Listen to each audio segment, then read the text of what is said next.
Boa noite a todos. Bom, hoje é um dia especialíssimo, não é? Esse projeto do blog foi um projeto acalentado por bastante tempo. Ele só não aconteceu antes por falta de tempo. Espero que agora ele aconteça de uma maneira mais natural, não é? É um prazer muito grande tê-los todos aqui. Nós vamos... É um debate, mas na verdade é uma conversa, né, sobre um tema que é inquietante, não deixa de ser inquietante. É um tema que ganhou a prioridade na agenda pública. A agenda política, por mais que em alguns momentos ela não queira lidar com o tema, ela tem que lidar diariamente. A academia passou a olhar o tema como com um olhar científico, né, que é o tema da corrupção. Especificamente hoje, a ideia de inauguração do blog é a gente bater um papo sobre uma provocação envolvendo a corrupção. Como vencer a corrupção. Mas a gente já volta no tema. Só que antes disso, eu queria, agradecendo a presença de todos mais uma vez, eu gostaria muito de agradecer a presença dos nossos debatedores. Esse projeto foi um projeto muito bem planejado, né? E que contou, desde o primeiro momento, com o apoio dos nossos convidados. Então, apresentando e já agradecendo a todos eles, eu tenho aqui à minha direita a doutora Laura Mendes Amando de Barros, procuradora do município, até a semana passada, controladora-geral do município de São Paulo. Aqui à minha esquerda eu tenho o Dr. Roberto Livianu, ele é promotor de justiça, procurador de justiça, em verdade, e também ele é diretor, presidente do Conselho Deliberativo do Instituto Não Aceito Corrupção. É uma entidade da sociedade civil muito atuante e que... nas manifestações, né, nas últimas grandes manifestações que nós tivemos, teve um papel de liderança importante. E à minha esquerda, também na ponta, nós temos o prazer de ter aqui o jornalista Tiago Herdi, do jornal o Globo, e Tiago é o presidente da Abrage. A Abrage é a Associação Brasileira de Jornalismo Investigativo. E é um prazer ter o Tiago aqui, o Roberto também, a Laura também, né?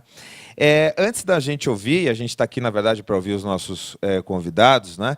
Eu gostaria de fazer rapidamente só uma apresentação do blog. Não internet, na verdade, são slides muito rápidos, né? E qual é a ideia do blog? Eu estava pensando no caminho para cá, do escritório para cá. Podia ser um blog de moda, podia ser um blog, enfim, fitness, né? Um blogueiro fitness. Tem os meus amigos, agora você vai ser blogueiro fitness, né? Quem me dera, mas não. Esse blog, a ideia é discutir direito, discutir ética, política, né? Temas da sociedade, mas, sobretudo, a partir de uma linguagem mais fácil. Uma linguagem menos rebuscada, uma linguagem que não seja o juridiquês. É muito difícil para quem é, né, da área do direito não escrever juridiquês, não falar juridiquês, mas aqui eu tenho a felicidade de ter vários alunos, né, ex-alunos, orientandos, ex-orientandos, e sabem da minha vontade, né, de sempre em sala de aula tornar aquilo que é muito complexo, né? Não tirar a complexidade do problema, não é isso, mas, ao menos, no diálogo, tornar aquele tema que é muito complexo um pouco mais acessível, sobretudo para que a gente possa ter uma agenda de pesquisa em torno dele, né? Então, a comunicação é muito importante. Não por outro motivo, a ideia era o lançamento do blog nessa linguagem que é interdisciplinar e aqui, hoje, multidisciplinar. Então, nós temos... A Laura representa não só o direito, mas a gestão, né, com uma prática intensa, né, na área da gestão. O Roberto é promotor de justiça de carreira, mas alguém hoje, é um ativista, né? E o Tiago, sem dúvida alguma, enfim, é um jornalista de primeiríssima grandeza e que, numa área do jornalismo que é bastante delicada, não é, Tiago? Que é a investigação. e muito importante e necessária, sobretudo para a evolução da própria democracia brasileira, né? Então, a gente tem o direito representado, a gestão representada, o poder representado, a sociedade representada e a opinião pública, o jornalismo representado aqui também. Essa é a ideia do blog, né? É a gente tratar de temas de uma maneira um pouco mais acessível ao grande público. Ele não é necessariamente um blog jurídico, né? Um blog de direito. Sem dúvida alguma, a ideia, por exemplo, é fazer um comentário sobre uma decisão que é importante do Supremo Tribunal Federal, do Superior Tribunal de Justiça, que impacte na vida das pessoas, explicando a decisão e explicando o impacto da decisão também. Eu sinto que isso ainda falta muito. Claro, a gente tem muitos blogs, a gente tem muitos blogueiros, a gente tem muita coisa acontecendo hoje no mundo virtual. Mas a minha necessidade foi a de expressar a minha opinião para o público em geral e fora da sala de aula, fora daquele ambiente da palestra, da conferência. Particularmente, eu sou bastante informal, mas toda profissão tem uma indumentária, né? Toda profissão tem uma linguagem, toda profissão tem uma forma de comunicação. Então, não compete a mim dizer que não será assim, né? Mas os espaços virtuais hoje nos permitem, né, sem dúvida alguma, um pouco mais de liberdade, vamos dizer assim, sobretudo de comunicação. E a ideia é essa. Então, muito rapidamente, peço licença aqui a todos, essa é a página inicial do blog, né? Depois, enfim, a partir dessa semana, então, os primeiros posts vão ser inseridos, mas ele tem 3 áreas, né? O direito, a política e a sociedade. Então, a depender do tema e a depender do enfoque, então vai caber, enfim, uma das 3 sessões. Temos o enfoque da sociedade, a ideia é, sobretudo, informação. Tá? Hoje, na era da pós-verdade, a minha preocupação, e aí é uma ideia, né, de poder contribuir, é que hoje a informação, o acesso à informação, as pessoas se informam muitas vezes de uma maneira de uma maneira muito diferente do que faziam há algum tempo atrás, e isso é feito por meio de redes, né? Então, assim, eu vou me informar e o meu limite da informação vai ser o limite da rede a que eu pertenço. Então, isso tem gerado muitas dificuldades de interpretação, alguns maniqueísmos, e a gente, ao mesmo tempo, vive um momento de muita complexidade, né? Não só em âmbito nacional, com as nossas crises políticas, crises éticas, crises econômicas, não é? Mas também no cenário internacional, temas que vêm dominando a agenda, como, por exemplo, o terrorismo. São temas complexos, nós não temos soluções fáceis para esses temas, mas precisamos nos informar a respeito deles e não nos contentarmos, vamos dizer assim, com um único enfoque. Isso é muito difícil, até porque o tempo hoje é muito escasso. Então, o século XXI é um século de contradições. É um século de contradições, é um século de tensões muito grandes e tentativas de solucionar essas tensões de maneira muito fácil, de maneira muito rápida. E aí a gente vê surgindo alguns governos populistas, neopopulistas, né?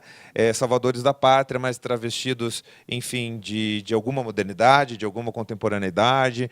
Então, acompanhar tudo isso é um olhar que é um olhar de um cientista, é um olhar de um pesquisador, mas é uma tentativa de trazer, enfim, levar acesso à informação, alguma interpretação, né, dos fatos, numa visão um pouco mais técnica, sem dúvida alguma, não tão opinativa, um pouco mais técnica, mas traduzir isso para o grande público, né?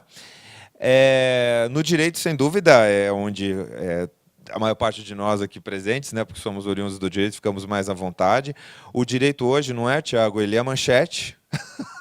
Ele é manchete todos os dias, ele é manchete, né?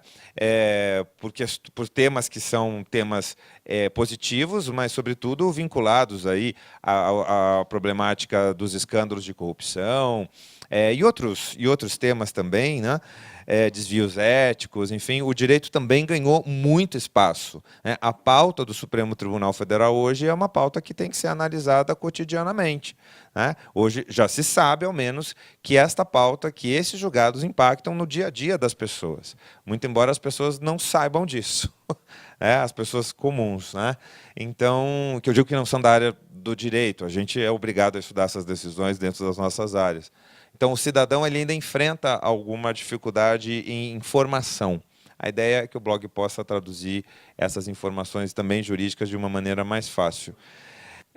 A política, sem dúvida alguma, na minha atividade acadêmica, já são 25 anos de profissão de advogado, primeiro público, depois privado, 20 anos de academia, né? Então eu iniciei meu mestrado com 25 anos, 25 para 26, então já faz bastante tempo, né? Estou com 47 agora, vou para 48. Então, passado todo esse tempo, eu precisava sair um pouco da sala de aula. Eu precisava tentar acessar outros públicos, né? Então, a ideia, a política, sem dúvida alguma, dizer é muito simplista nós dizermos assim, eu não gosto da política, eu não gosto de falar de política, eu não gosto de pensar na política, a política não me interessa, né? Nós fazemos política todos os dias, em todos os nossos círculos sociais, né? Sejam eles presenciais, sejam eles virtuais e mais. Nos círculos virtuais ou nas redes sociais, as pessoas se permitem muito mais do que elas se permitem nos círculos presenciais. Então, isso tem aspectos positivos, tem alguns aspectos não tão positivos, e a política, sem dúvida, importa. Ela sempre importou, ela vai continuar importando. Então, não podemos ficar alheios a ela. Na minha atividade acadêmica, como professor, eu sempre fiz o diálogo com a política, sobretudo do direito com a ciência política, do direito com a sociologia, né? Do direito com a ciência da administração, então com a gestão também, que tem um enfoque político. Isso, para mim, é algo que já é corrente, já é cotidiano, já é do dia a dia. Então, vou tentar traduzir isso também em alguns olhares sobre temas da política, não envolvendo só o executivo, nem só o legislativo, mas também o judiciário. Se esquece, a gente que é da área do direito talvez tenha um pouco mais de liberdade com isso, o judiciário também faz política. E não é só porque o Supremo Tribunal Federal ele tem enfoques políticos, muitas vezes, nas suas decisões. O judiciário cria políticas judiciárias. E elas impactam também no dia a dia da sociedade, dos cidadãos, né? Então, isso tem que ser explicado também, e a ideia é fazer um pouco essa ponte, né? Bom, aqui, então, a sociedade, né? O tema que eu já falei. Tem uma introdução. Eu tentei ser o mais transparente possível, né? Para quem não me conhece, vai ler esse texto, vai tentar me conhecer. A ideia assim, ter uma aproximação daquilo que eu sou, né? Eu sou tento ser sempre muito transparente em sala de aula, os meus alunos sabem disso, eu sei que eu sou meio bravo, né? Mas é porque a agenda que a gente tem de pesquisa é uma agenda muito complexa para pouquíssimo tempo. Então, não dá para fazer isso sem ordem, não dá para fazer isso sem método. Isso eu aprendi muito com os alemães também, porque morei lá há algum tempo, fiz pós-doutorado e Schiffler também esteve lá. Então, a gente internaliza isso e foi muito positivo, né? Mas, enfim, depois, se vocês tiverem um tempo, né, para ler essa introdução, que é uma apresentação, depois, claro, enfim, um pouco do meu currículo também. A agenda é muito importante, enfim, e eu escuto muito dos meus colegas assim, o teu dia tem 48 horas, Gustavo? E às vezes eu acho que ele tem, né? Porque eu gosto muito do que eu faço. Eu acho que quem trabalha comigo sabe disso. Eu sei que eu sou exigente comigo, mas eu gosto muito realmente do que eu faço, né? Então, a gente acaba produzindo bastante coisa, a agenda de eventos é grande, mas graças a Deus eu tenho meu anjo da guarda, que é a dona Marisa, que consegue de alguma maneira fazer os alinhamentos e, enfim, né, é uma agenda que acaba se tornando possível quando não é ela mesma puxa a minha orelha e eu tento me acomodar. E aqui eu já faço um convite que vai ser na linha do nosso debate, do tema do nosso debate, no dia 19 de outubro, isso todos vão ficar sabendo, nós vamos fazer essa comunicação. Dia 19 de outubro nós temos um debate muito importante lá na Faculdade de Direito do Lago São Francisco, na USP, sobre os 25 anos da Lei de Improbidade. Vai ser lançado um volume especial, eu digo especialíssimo, com mais de 40 artigos, da Revista de Direito Administrativo, da editora Síntese. Então, são 40 artigos, Schiffler e eu escrevemos um artigo juntos, né? Vai ser um dos dos temas do livro, um dos artigos do livro, e aí, dia 19 de outubro, na parte da noite, a partir das 19 horas, nós vamos fazer um debate com alguns colegas sobre os 25 anos da Lei de Improbidade. Então, aqui no blog também vocês vão acessar vários eventos, dos quais eu participo, nacionais e internacionais. A agenda internacional ela também é forte, e isso é importante. A minha próxima ida internacional foi a convite da Câmara Portuguesa, para passar alguns dias em várias cidades de Portugal, agora em outubro, para trocar informações. Eu também sou árbitro, né, especializado em direito público, para nós trocarmos informações entre árbitros brasileiros e árbitros portugueses. Então, essa agenda ela não é só nacional, ela é internacional, é difícil. A dona Marisa me ajuda a congregar tudo, não é fácil, os alunos entendem também, quando as aulas são desmarcadas, depois temos que chegar mais cedo, né? E o blog também acho que vai contar um pouco dessa história, né? Temos os livros, enfim, pesquisas que foram realizadas, as principais ali constam, tudo que sai na imprensa também, a nossa contribuição para a imprensa. Aliás, o mote do blog foi muito a tentativa de uma melhor aproximação com a imprensa. A imprensa, eu costumo dizer, ela é uma cliente do escritório, não é, Marisa? Todos os dias, felizmente, nós recebemos ligações e, infelizmente, nós não conseguimos retornar todas as ligações com a presteza, muitas vezes, que é o tempo do jornalista, né, que nós gostaríamos. Então, a ideia do blog também é ter alguns temas já com algum enfoque, alguns posts já sobre temas que estejam acontecendo, para facilitar essa aproximação com a imprensa, né, porque é muito importante, extremamente importante.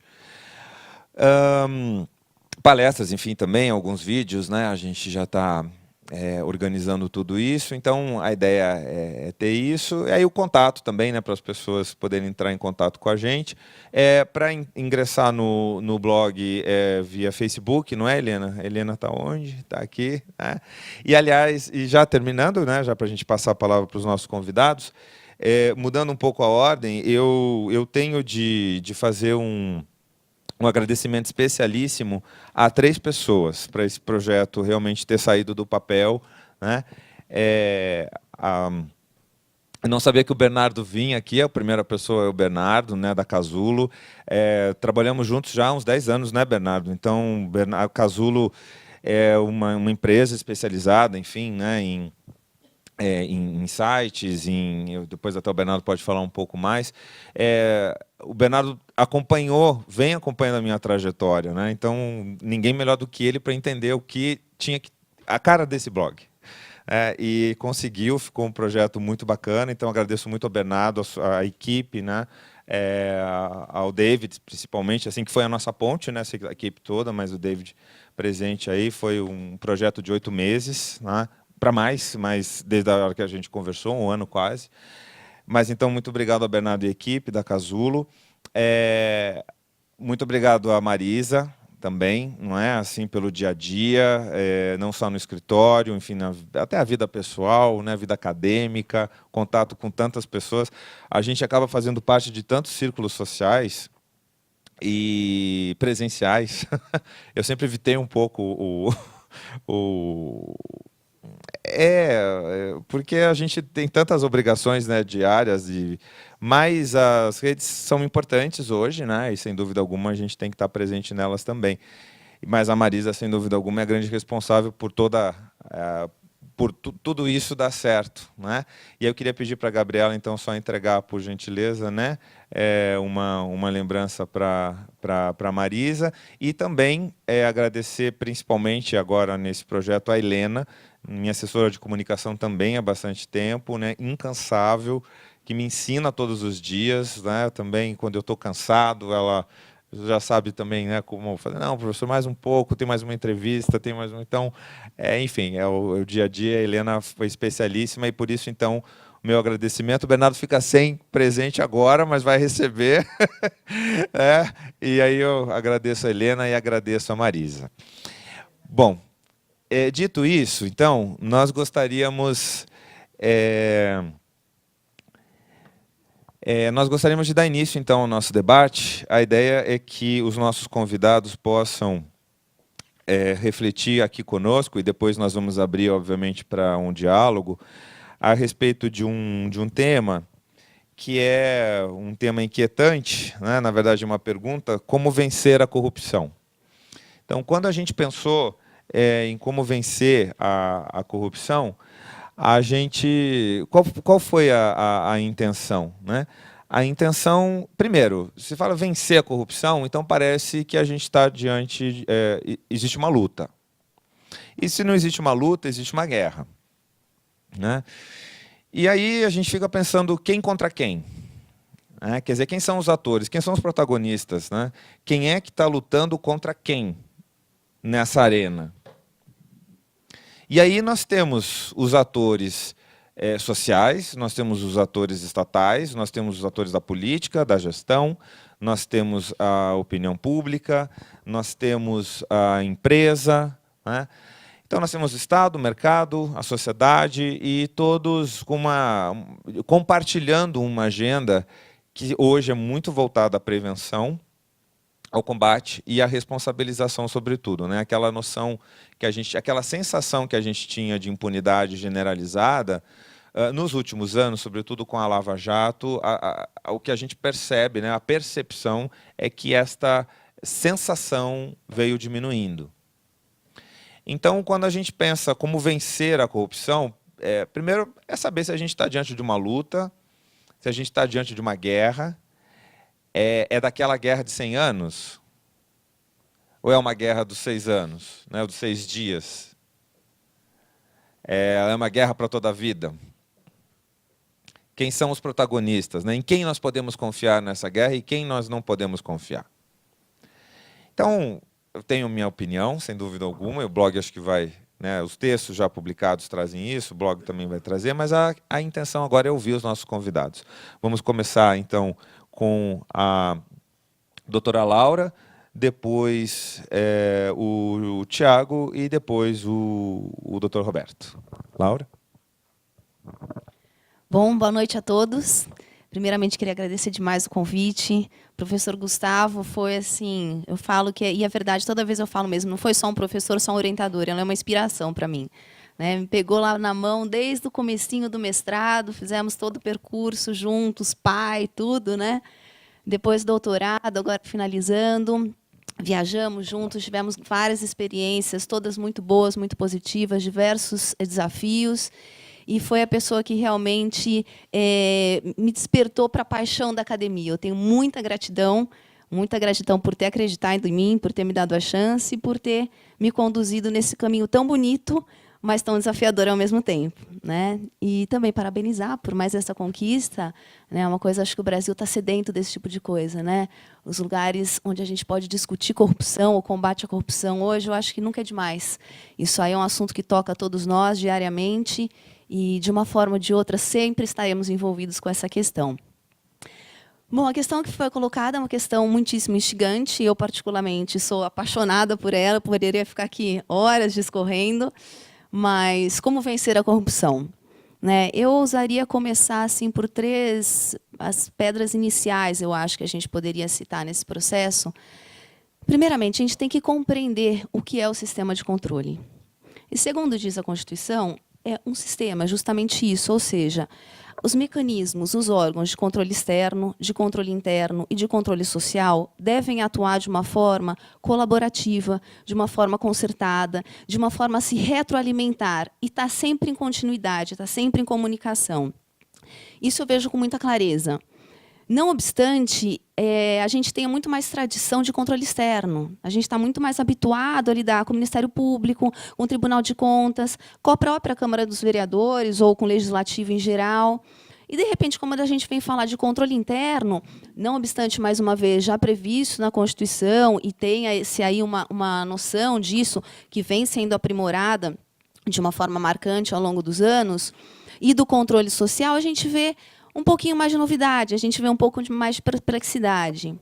Então, eu queria, assim, muito rapidamente focar aqui as minhas considerações a respeito desses dois tipos de controle interno e controle social.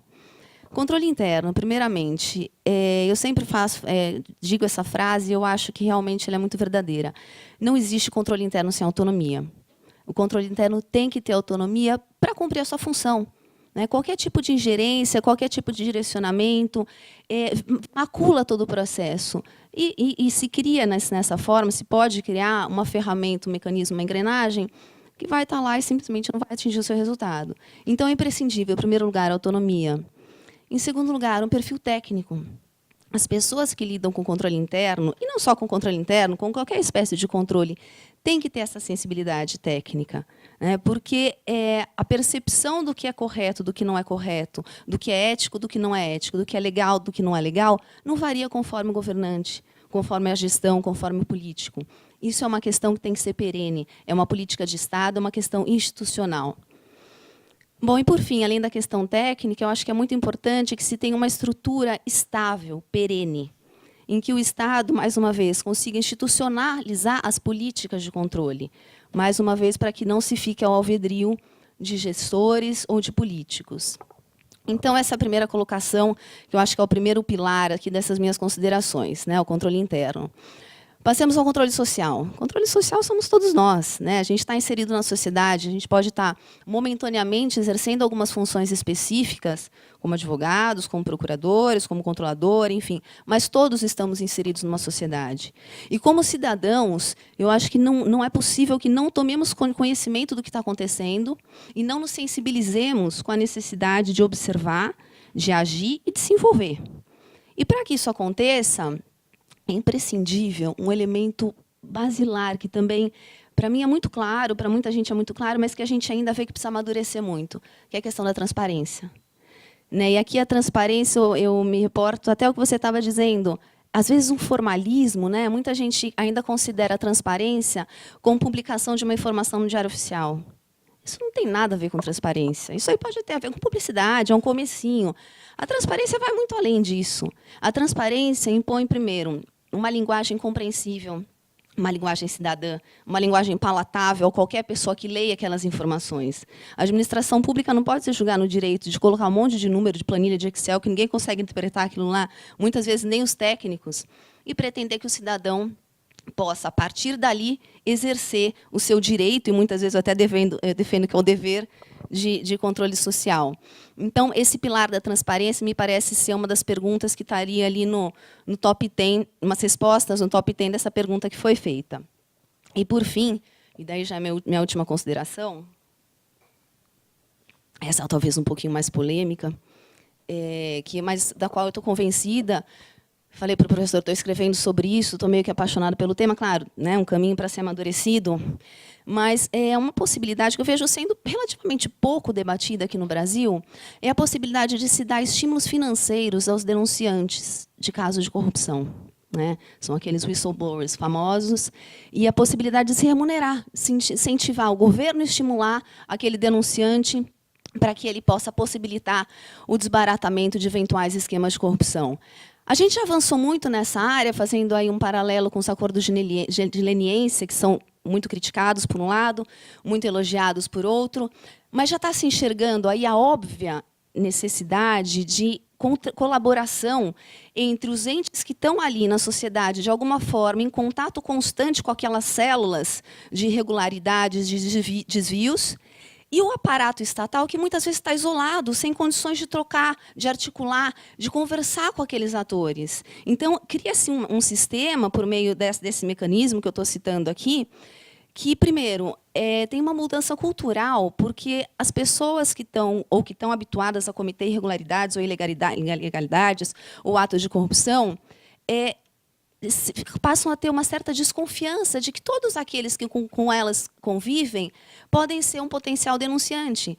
Porque, normalmente, quem faz a denúncia é uma pessoa que teve algum interesse traído, que foi desatendido em algum momento. A partir do momento que eu tenho interesse pessoal, eu posso não ter nada a ver com aquela história, mas eu estou vendo o que está acontecendo. E quantas vezes a gente não vê no nosso dia a dia um ato de corrupção, aí, consideradas todas as escalas dessa possibilidade, quantas vezes a gente vê? Se tivesse um incentivo financeiro, vá lá, denuncie, você vai ganhar um dinheirinho. Sabe, isso é legal, isso é legítimo. Eu não vejo problema nenhum com isso. E não sou eu que não vejo problema nenhum com isso. Os Estados Unidos estão tendo uma experiência interessantíssima, isso já tem uma sólida história lá. Na própria Europa também. Eu gosto bastante de falar em números, né? Eu não gosto de coisas soltas ao vento. Eu gosto muito de fatos e de números. Então, assim, eu queria fazer um registro. Nos Estados Unidos, desde 2012, nesse tipo de acordo que eu estou falando, só com a SEC, né, que é como se fosse a Bolsa de Valores Imobiliários de lá, foram 156 milhões de dólares que foram ofertados para as pessoas, né, trazerem evidências aí de atos de corrupção. A maior recompensa paga até hoje por essa mesma SEC, a um funcionário público, foi de 2,5 milhões de dólares para uma única pessoa que denunciou um esquema. Ou seja, é uma coisa que está mostrando o resultado que está acontecendo, que está sendo usada. Agora pode-se falar, nossa, mas você não acha um absurdo pagar 2,5 milhões de dólares para uma pessoa porque ela está entregando esquema de corrupção? Bom, o que eu acho um absurdo é que, no Brasil, a gente gaste cerca de 20 bilhões de dólares por ano em corrupção. Que, no mundo, a gente gaste quase 2 trilhões de dólares por ano em corrupção. Isso eu acho um absurdo. Então, a partir do momento que a gente começar a deixar por terra nossos preconceitos e pensar em mecanismos efetivos que estejam par e passo à sofisticação que os mecanismos de corrupção hoje têm, eu acho que a gente vai começar a ganhar essa guerra. Então, assim, eu acho que são essas considerações que eu tinha a fazer, esses 3 pontos principais, né, do sistema de controle, da transparência e desse mecanismo um pouquinho mais polêmico, um pouquinho mais inovador, mas no qual eu realmente acredito muito. Obrigada, gente. Muito obrigado, doutora Laura. Eu gostaria somente de registrar a presença do desembargador federal Johnson de Salvo, do querido desembargador, né, sempre me prestigiando, eu fico até envergonhado, sempre com a sua generosidade, né, e da sua família aqui. Antes de passar a palavra ao Tiago, 2 ou 3 pontos muito rápidos da fala da Laura. Ela não disse, mas também um importante instrumento de controle social é o tema da tese dela. Laura, obviamente, mas eu orientei, né? Então foram 4 anos de muito trabalho, muita pesquisa, não é, Laura? Defende aí 2º semestre esse trabalho lá no Lago São Francisco. Sobre um instrumento que é um instrumento social, que é a auditoria democrática ou auditoria social. A própria sociedade se organizando para fiscalizar, mas num sentido de controlar a qualidade do exercício da função pública. E vários países, Laura estudou esses países, essas experiências, né? E ela propõe um estudo de inserção no Brasil da auditoria social, que é um instrumento muito relevante de controle social.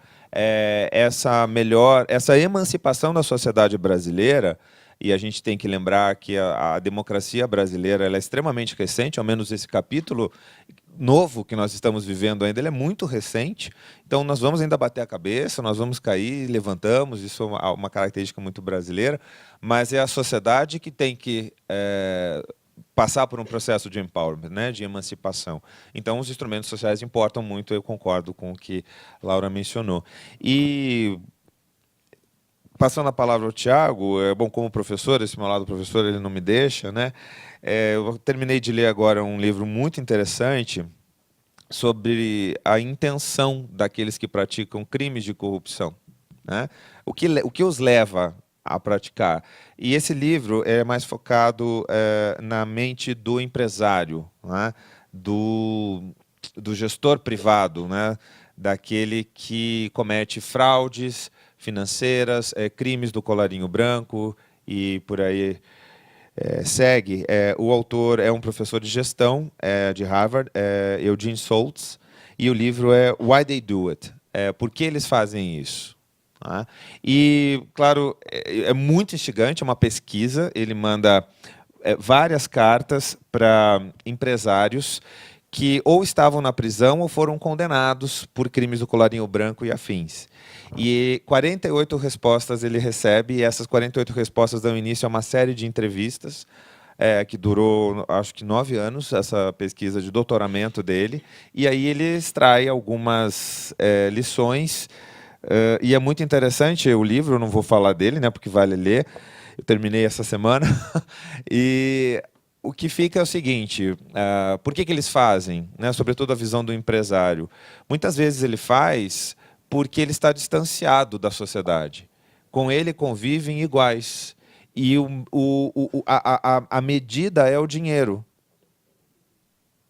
E não tem ninguém para apontar e dizer assim, olha, isso que você está pensando em fazer, o que você está fazendo é errado. E, muitas vezes, ele mesmo sabendo e sabe do erro que ele está cometendo, o distanciamento é tão grande com a vítima, que é a sociedade, que ele não tem remorso nenhum. E ele continua a praticar o crime até ser descoberto. Não planeja, simplesmente faz. Não é só a ganância que o move, mas o poder. O afastamento, muitas vezes, do mundo real.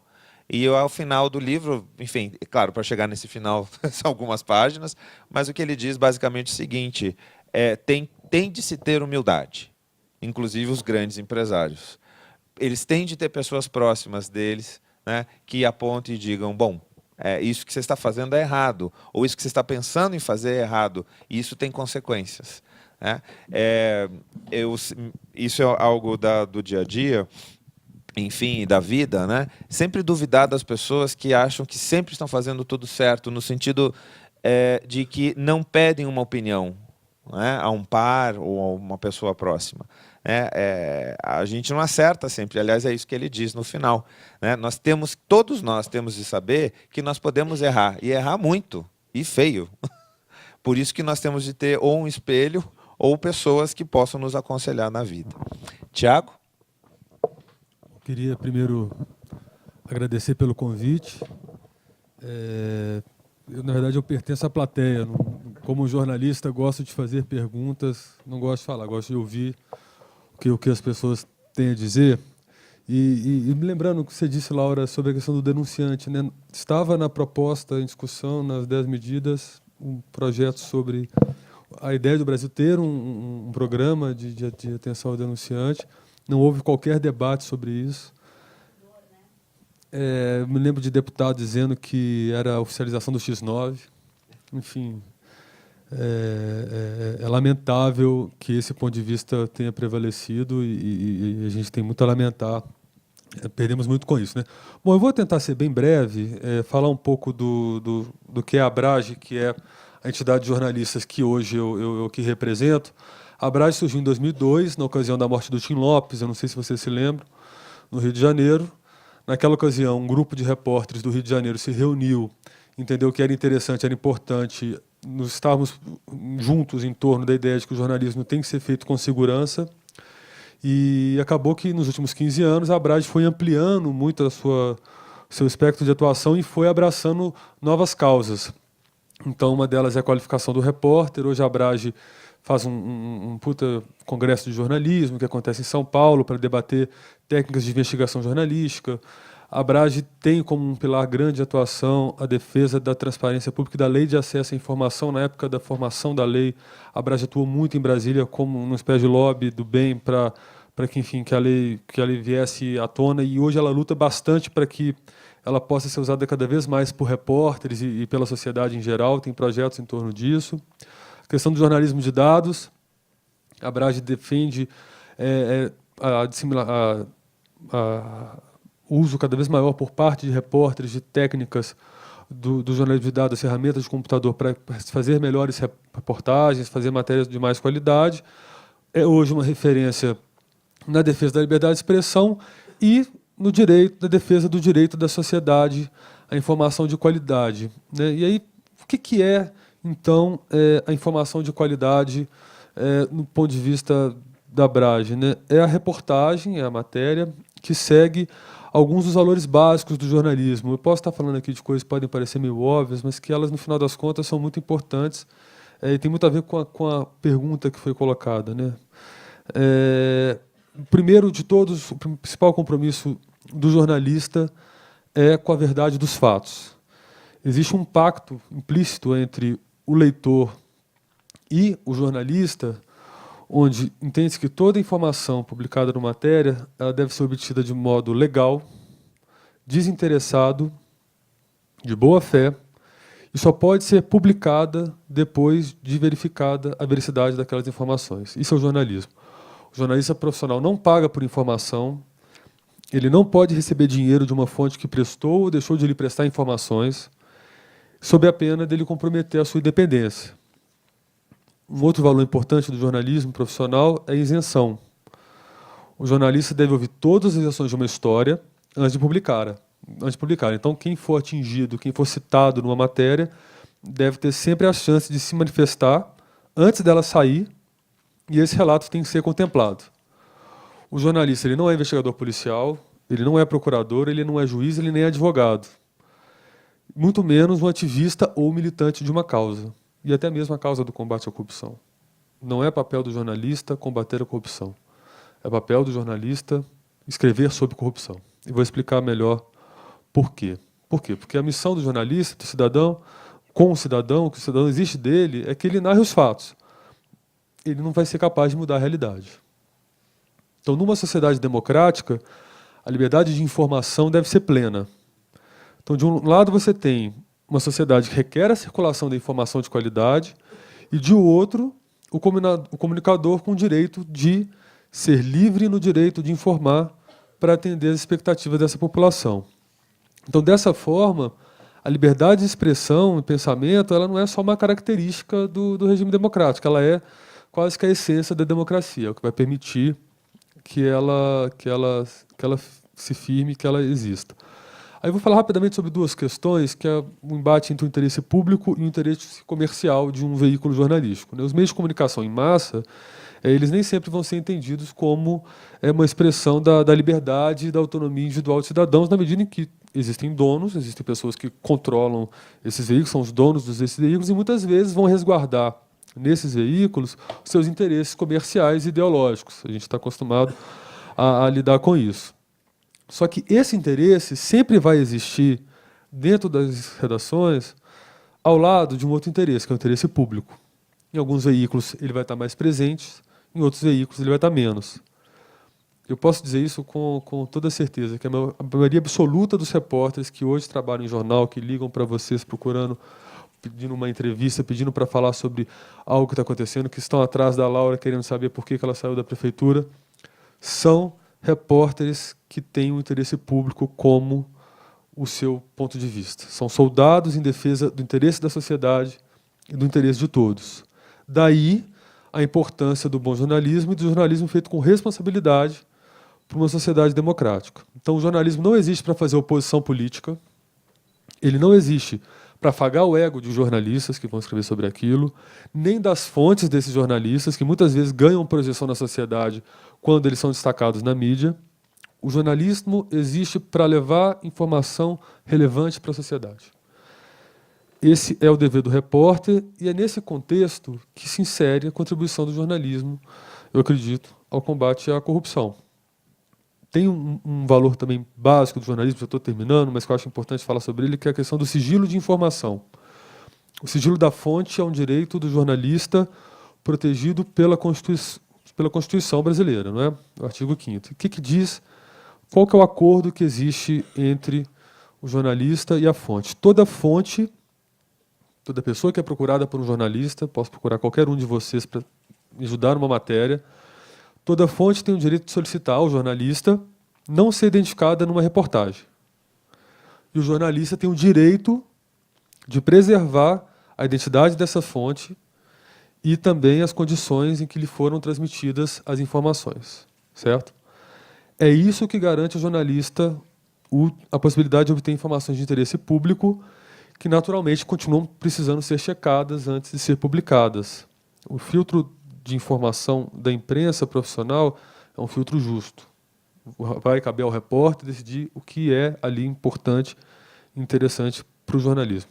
Qual que é a matéria-prima para o bom jornalismo? É a informação confiável. Ela pode vir de uma autoridade, ela pode vir do denunciante, ela pode vir da sociedade. E não é preciso quebrar sigilo funcional para ajudar o jornalista a fazer bom jornalismo. E a Lava Jato é uma prova disso. Há muita desinformação e desentendimento quando, normalmente, são os réus que promovem isso, ao reclamarem dos vazamentos seletivos da Lava Jato. Se você for verificar a cobertura da Lava Jato nos 3 anos, o que é vazamento de informação, o que é informação que veio de um delegado, que veio de um advogado, ou de um juiz, ou de um procurador, enfim, fonte não identificada, e que não estava nos autos, é mínimo, é 10%. Estou chutando com segurança porque acompanho isso muito próximo. O O que aconteceu na Lava Jato? Tem um juiz que decidiu, em Curitiba, Sérgio Moro, dar publicidade máxima a processos que envolvem crimes contra a administração pública, por considerar que o interesse público, nesses casos, prevalece quando pareado com o interesse individual do réu ainda não condenado. E essa é a fonte de informação principal da Lava Jato.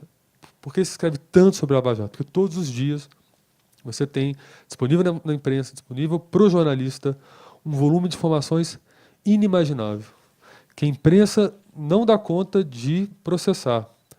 E que muitas vezes até não atrapalha, mas com a estrutura que há hoje no jornalismo, a gente deu o azar de, nesses 3 anos, coincidir no país, a Lava Jato, com uma crise econômica e uma crise do próprio jornalismo, da própria decisão sobre sustentabilidade dos veículos, enfim, as redações estão menores, há menos jornalistas trabalhando. Infelizmente, não é possível processar tudo, mas é esse o desafio do repórter, é processar informações que estão públicas. E a transparência e a publicidade em processos judiciais é a matéria-prima mais rica para uma cobertura qualificada de corrupção no Brasil. É a maior contribuição que o jornalismo pode dar. Hoje você tem um caso, que é o caso de Curitiba, e que a gente espera que inspire outros tribunais, principalmente São Paulo. É impressionante a opacidade, como eu, como jornalista, chegando num balcão de um Tribunal de Justiça Federal de São Paulo, solicitando o acesso a um processo de crime de corrupção com sentença já em primeira instância, você não consegue ter acesso a isso. E o motivo, e quando você pergunta sobre isso, a resposta é: mas nenhum repórter nunca veio aqui solicitar informação. Tá, mas agora temos um repórter solicitando informações. Enfim, a gente entende que isso é uma questão cultural, o Brasil está evoluindo, a gente está crescendo juntos, então acho que a contribuição da imprensa ela vai ser cada vez maior, quanto mais dados confiáveis existirem, e a imprensa, por sua vez, a boa imprensa, a imprensa que a gente quer que se fortaleça no Brasil, é a imprensa que segue esses preceitos, esses valores que a gente coloca aqui como os valores de uma imprensa forte, de uma imprensa capaz de fato colaborar de alguma forma para a realidade de uma cidade, de um estado, de um país.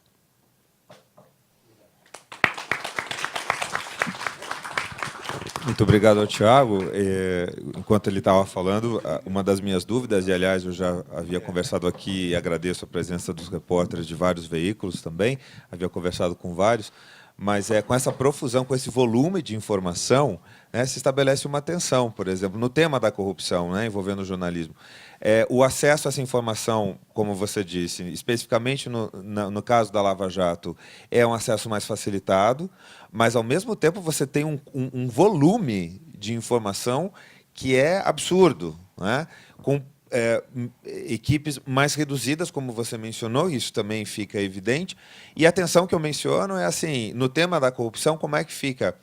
Você fazer essa apuração dos fatos e ainda dá tempo de investigar? Né? Quer dizer, depois a gente pode debater um pouco isso. Quer dizer, no tema da corrupção, o jornalismo investigativo no Brasil, ele tem conseguido avançar ou ele está consumido nos últimos anos, como você mencionou, pelos fatores também ditos, pela realidade? Quer dizer, é possível ir além hoje em termos de investigação jornalística? Né? E, sendo assim, eu passo a palavra agora ao nosso também convidado, Dr. Roberto Livianu, para as suas ponderações. Lembrando que o Dr. Livianu é promotor de justiça, procurador de justiça e também lidera, enfim, um conselho deliberativo, integra o conselho deliberativo do Instituto Diga Não à Corrupção. Roberto? Não aceito corrupção. Não aceito. Boa noite a todos. Muito obrigado, professor Gustavo Justino, por esse convite. Saúdo também a Laura, o Tiago, companheiros aqui de bancada. Agradeço também pela promoção, professor Gustavo. Eu sou promotor, não sou procurador ainda. Essa noite aqui fui promovido a procurador. Me sinto muito honrado, certeza vou fazer chegar ao Conselho Superior do Ministério Público, vindo do professor Gustavo Justino, com certeza, no momento próprio, levarão em conta, porque qualificado ele é para poder servir no momento apropriado para a minha promoção. Tenho certeza que isso servirá, né? Depois da aula aqui do Tiago sobre jornalismo, né, diz que o jornalismo, a definição do jornalismo, o jornalista ele separa, a função do jornalismo é separar o joio do trigo, né, e publicar o joio, né? Então, depois da aula que o Tiago nos deu aqui sobre jornalismo, mas não deu a receita aqui de como vencer a corrupção, né, Tiago? Sobra aqui para o promotor a missão espinhosa, um pouco de falar a respeito disso, mas eu não posso deixar de fazer alguns registros antes. Primeiro, parabenizar o professor Gustavo Justino por essa realização importante de lançar esse blog. Eu acho que os instrumentos de comunicação são extremamente importantes nesses tempos em que a sociedade precisa ser informada. Esses meios são fundamentais para a difusão de informações. E difusão de informações com esta clareza, com esta simplicidade, de forma direta. As pessoas precisam destas informações porque nós vivemos um período de longa alienação, né?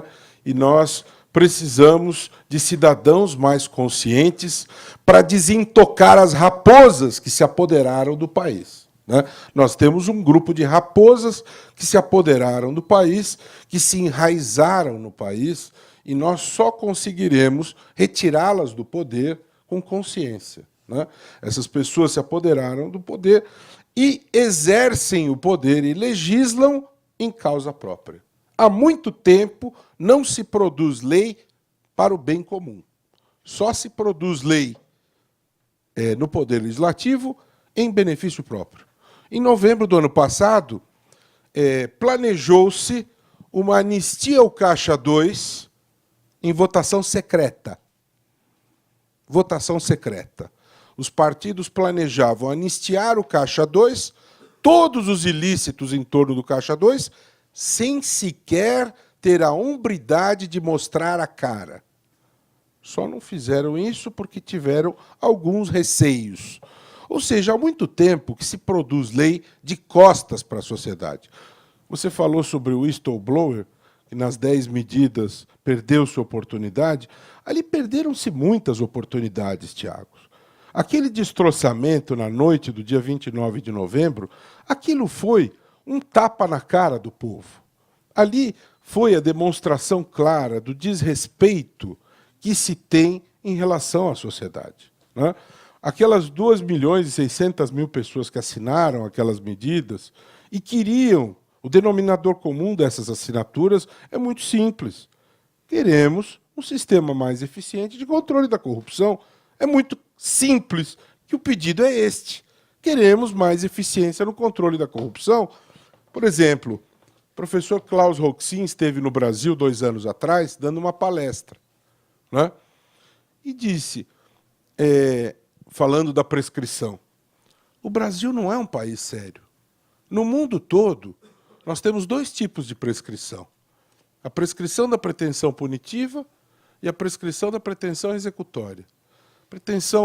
Prescrição da pretensão punitiva é o tempo que o Estado tem para acusar. E prescrição da pretensão executória é o tempo que o Estado tem para executar a pena. Só no Brasil existe prescrição retroativa. O Brasil não é um país sério. Klaus Roxin, que é alemão, ainda aproveita e faz piada gozativa. Por isso que vocês levam de 7-1 da Alemanha na Copa, né? Ainda tira o sarro da nossa cara. Uma das medidas era a eliminação desta excrescência inadmissível, que é esta forma de prescrição ridícula que existe só aqui. Eu trabalhei 6 anos no Fórum da Barra Funda e ali tinha uns cartazes de uns cursos que de vez em quando aconteciam lá, e uma vez me chamou a atenção um desses cartazes. Prescrição, teoria e prática. Pergunto a você, Justino, o que se poderia ensinar de ético num curso sobre prática de prescrição? não consigo encontrar algum tipo de ensinamento honesto e ético sobre prática em prescrição. Num cartaz supostamente pedagógico. Então, é essa a realidade que, lamentavelmente, a gente vive. As medidas foram enterradas na calada da noite, aquele julgamento do TSE inesquecível, né, com invocação da ira do Islã ou cena da máfia, não se sabe o que realmente inspirou aquele ministro e tudo mais. E a pergunta do professor Justino é uma pergunta realmente instigante, né? Eu não posso deixar de dizer também, fazer um registro importante, o professor Justino inclui aqui, nesta noite tão agradável, o autógrafo ao livro 48 Visões sobre a Corrupção. Esta é uma obra coletiva que foi publicada pelo Instituto Não Aceito Corrupção, do qual eu tenho a honra de presidir. Esse livro tem 916 páginas e foi escrito coletivamente por 56 autores, inclusive tem textos até de fora do Brasil, do professor Henrique Alt, de Paris, do professor Álvaro, da Espanha, e traz recortes multidisciplinares sobre a questão da corrupção. Ficamos extremamente honrados em ter a participação do professor Gustavo Justino nesta obra, rica, atualizada e uma construção coletiva do Instituto Não Aceito Corrupção. Ficamos muito felizes em ter a nossa obra nesse evento tão especial em que o professor apresenta o seu blog, instrumento tão importante de conexão com a sociedade. Nós precisamos realmente somar esforços e nos unirmos para que tenhamos mais força para lutar contra a corrupção, né? O professor Carlos Aires Brito, a convite do Instituto, deu uma conferência no final do ano, no dia 9 de dezembro, e ele proferiu uma frase que eu acho que deve ensejar reflexão permanente. Ele comparou, Tiago, a luta contra a corrupção a um combate de boxe. E ele diz o seguinte: jamais venceremos por nocaute, só por pontos. O que ele está querendo nos dizer? É uma luta que exige alto poder de resiliência, exige extrema paciência, exige que tenhamos muita, né? É um trem que precisamos consertar com ele em movimento, não tem jeito. Como vencer a corrupção? A Laura trouxe respostas muito técnicas, muito inteligentes, muito apropriadas. Eu não sou tão otimista, Laura. Eu ouso dizer, aliás, eu sou otimista, mas em relação a isso, eu ouso dizer que a corrupção é invencível. Sempre haverá, né? Nós podemos enfrentar a corrupção. E eu vou me permitir divergir um ponto ligeiro aqui do professor Gustavo Justino. Ele falou sobre a Lava Jato, a partir dela, a percepção é um pouco diferente. Eu penso que a Lava Jato, sem dúvida, com as decisões do Sérgio Moro, o trabalho integrado com o Ministério Público, Polícia, Receita Federal, sem sombra de dúvida. Mas penso que o trabalho, no caso do Mensalão, presidido por Aires Brito e depois por Joaquim Barbosa, foi o marco divisor de águas. A partir dali, nós começamos a ter uma nova situação na distribuição da justiça em relação à corrupção, em que aqueles que se sentiam intocáveis começaram a viver uma situação diferente. As raposas que achavam que jamais seriam alcançadas pela lei, começaram a ser alcançadas pela lei. Agora nós temos uma amplificação desse processo, né? O senhor Odebrecht, jamais, nem assistindo Jason várias vezes, Sexta-feira 13, nas diversas versões, jamais imaginava que ia ficar mais do que 48 horas preso. Ele achava que com os melhores advogados, em 48 horas, estaria solto com habeas corpus. Ele não tinha percebido que o Brasil estava mudando, né? O Brasil está mudando, apesar de Gilmar Mendes, né? Gilmar Mendes está aí nos mostrando que o nosso caminho é pedregoso, né? Ele nos mostra a cada dia que solta o indivíduo que é sócio do amigo do sócio, que vai no casamento, dá entrevistas falando de casos que vai julgar, pede votos em projeto de lei a pedido de políticos, ou seja, todos os dias dá demonstrações eloquentes e age como não deve agir um juiz. E por que ele faz isso? Porque ele tem a certeza que ele é supremo. Porque ele tem a certeza que com este Congresso ele não vai ser incomodado. Ele só poderá ser incomodado com a renovação deste Congresso. Porque estes não o retirarão da condição de ministro. Só se houver renovação em 2018. Estes não farão impeachment de Gilmar Mendes. Então, com a certeza da impunidade, ele declara, eu não sei se vocês lembram disso, vocês sabem disso, Gilmar Mendes era advogado-geral da União e ele foi o que elaborou a lei da mordaça. Sabia disso, Tiago? Ele elaborou a lei da mordaça para os outros, não para ele. Mordaça serve para os outros. Ele não se amordaça. Tudo que ele faz, menos se amordaçar. A língua dele é livre. Né? Então, vale para os outros. Agora, como o Tiago aqui fez a sua propaganda institucional, eu também me permito, já que ele criou jurisprudência, né? Também quero dizer a vocês que não devem conhecer todos o Instituto Não Aceito Corrupção. Quero dizer muito rapidamente, sem ser cansativo, quero dizer que o Instituto, em primeiro lugar, não é um organismo de promotores de justiça, nem é um organismo da justiça. É uma ONG da sociedade civil, uma associação de pessoas da sociedade civil que trabalha para o combate inteligente da corrupção, que reúne pessoas de várias áreas, de forma apartidária, multidisciplinar, com preocupações rigorosas, com transparência, com rigor científico e com parcerias. Né?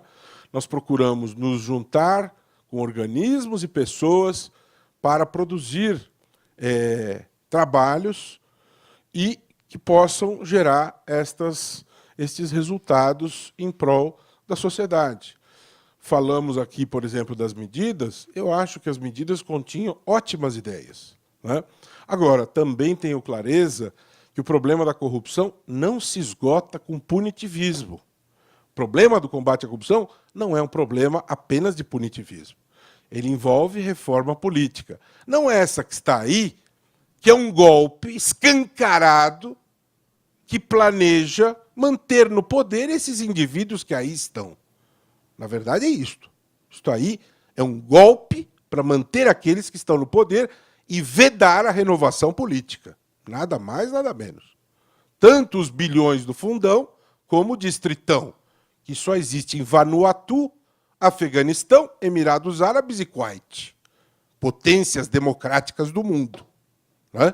E 4 bilhões para o fundão, administrado pelos caciques desses partidos, que dão legenda partidária para fichas imundas, como José Riva, José Roberto Arruda, Neudo Campos e outros. Fichas imundas. José Riva, quando recebeu legenda para ser candidato a governador, tinha mais de 100 ações de improbidade e mais de 10 condenações em definitivo. E recebeu legenda para ser candidato a governador. Está preso por corrupção. José Roberto Arruda recebeu dinheiro de propina dentro do estádio Mané Garrincha, em Brasília. E o partido deu legenda para ser candidato. Neudo Campos recebeu legenda. Aí, quando a lei da ficha limpa barrou, eles resolveram fácil o problema, indicando as esposas para serem candidatas. São brinquedinhos deles que eles resolvem assim o problema. Né? Sueli Campos, em Roraima, foi eleita. A única mulher eleita governadora em 2014. Primeira semana de governo, nomeou 19 parentes. Vejam que coisa bastante alvissareira, entre aspas, logicamente. Né? Então, 4 bilhões na mão desses caciques para destinarem a quem? aos seus comparsas para evitar que haja renovação política. Então, isso não é reforma política. Reforma política é outro tipo de coisa, né? Com debate de verdade, etc. E tal. Então, para fechar, o Instituto ele trabalha por esses objetivos, visando produção de pesquisas, políticas públicas, educação, mobilização e educação. E chega de falar, é isso que eu queria dizer. Obrigado. Obrigado, Roberto. 3 pontos, ao menos, né, antes da gente passar a palavra ao público, porque o importante é o debate sempre. Mas 3 pontos saltam da fala do Roberto. O primeiro ponto é justamente essa total defasagem da classe política em relação ao momento que nós estamos vivendo. A classe política ela se sente desprestigiada, né? A classe política, eu digo, tradicional, e ela se sente desprestigiada, ela se sente ameaçada, em países onde ocorreram algumas cruzadas anticorrupção, a resposta ou a maneira de contra-atacar, sobretudo, ela vem do legislativo, né? Ou do executivo via legislativo, ou às vezes do próprio executivo, né?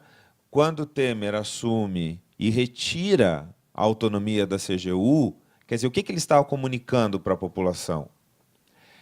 Antes mesmo de assumir, quando Dória negocia com o ex-prefeito Haddad a retirada da autonomia da CGM, o que ele está comunicando à população? Então, os contra-ataques, nesses momentos em que a classe política, legislativo e executivo, sobretudo, dominante, está no foco do ataque, entre aspas, aqui, né, ela é muito usual. Então, a classe política, a maior parte dela, obviamente, não toda, mas a maior parte, está aí estupefata com o que está acontecendo. Por que eu? E a mesma pergunta que o Gene Saltz faz, ou menciona na sua pesquisa em relação aos empresários, né, do colarinho branco, eles se perguntavam, mas por que eu estou pagando por esse crime? Mas não sou eu o culpado. Alguém é mais ignorante do que eu e eu me aproveitei de uma situação. Então, a culpa não é minha. Né? Então, é sempre jogar a responsabilidade para o outro. Esse é um primeiro ponto. Segundo ponto, eu acho que é um reposicionamento, a reflexão realizada pelo Roberto nos faz pensar o seguinte: Mensalão, sem dúvida alguma, é um divisor de águas, mas a Lava Jato ela muda a forma de investigação, o modelo de investigação. Então, esse modelo de investigação, que é a força-tarefa, ele se propagou depois, né? Temos aqui alguns delegados da Polícia Federal também presentes. Ele se propaga para outras operações. No âmbito federal, isso começa a acontecer no âmbito estadual.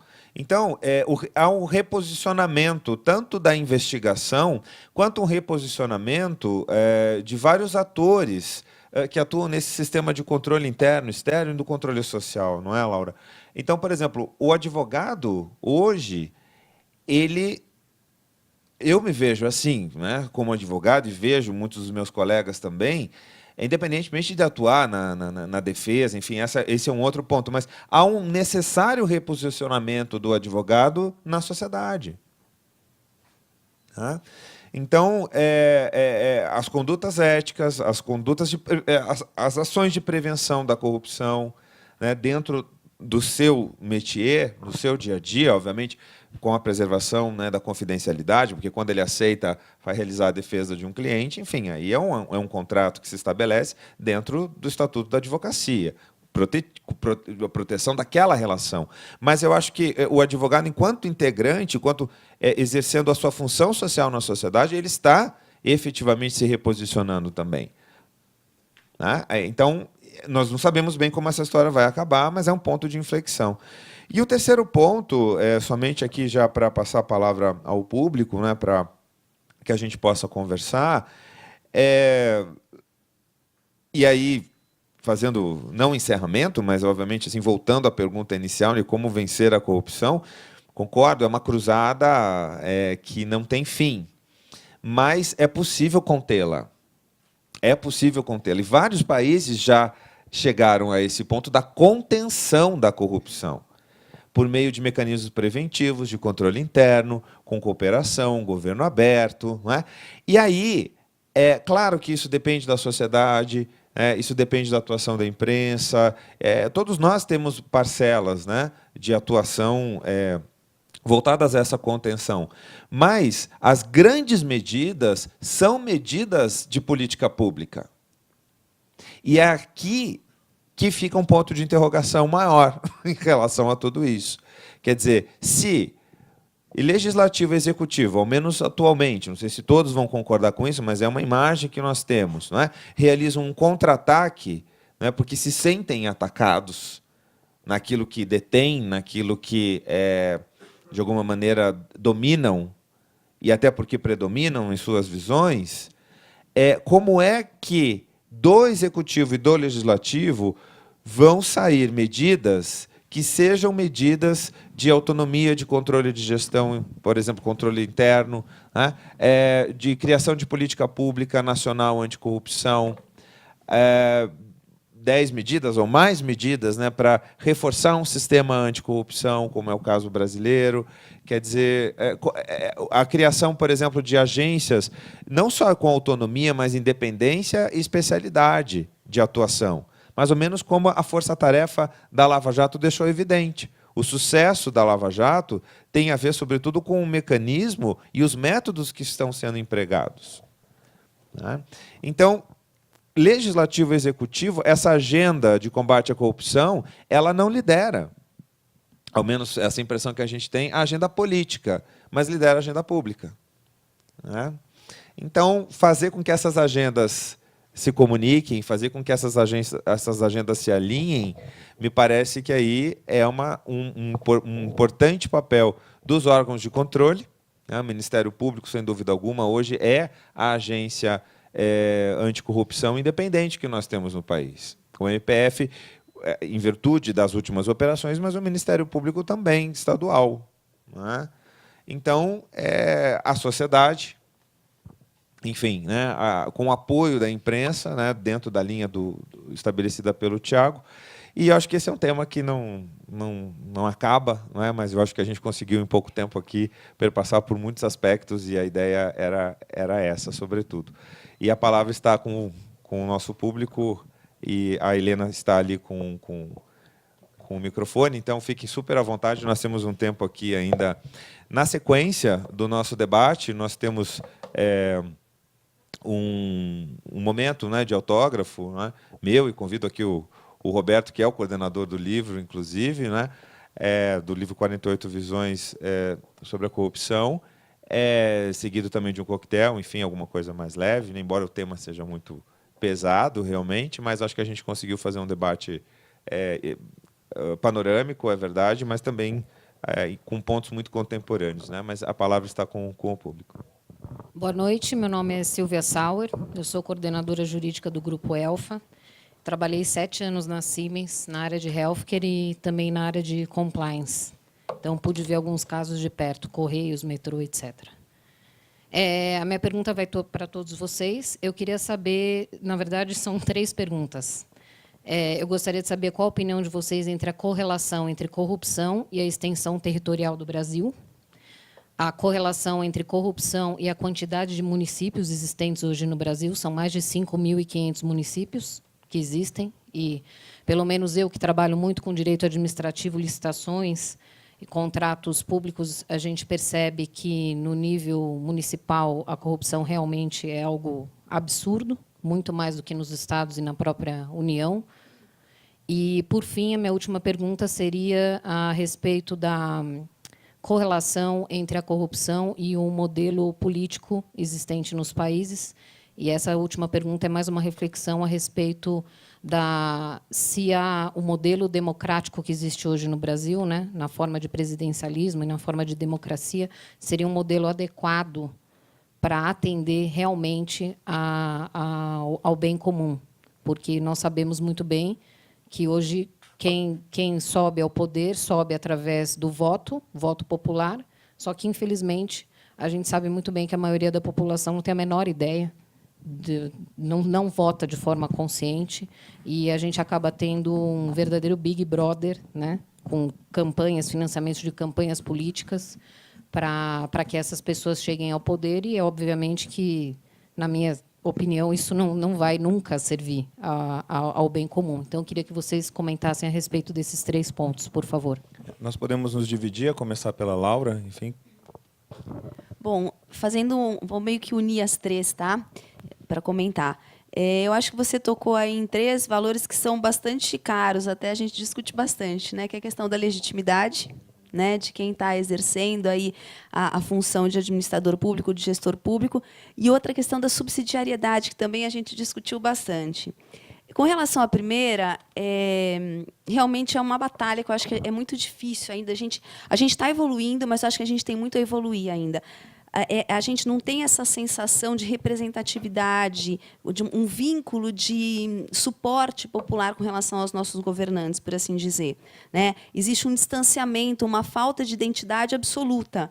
E sempre que uma política pública é desenvolvida nesses moldes, ela vai ter a chance dela ter uma grande adesão popular é mínima. E tendo pouca adesão popular, os resultados também muito provavelmente serão pífios, né? Então, daí você já abre chance para vários outros desvios que podem acontecer.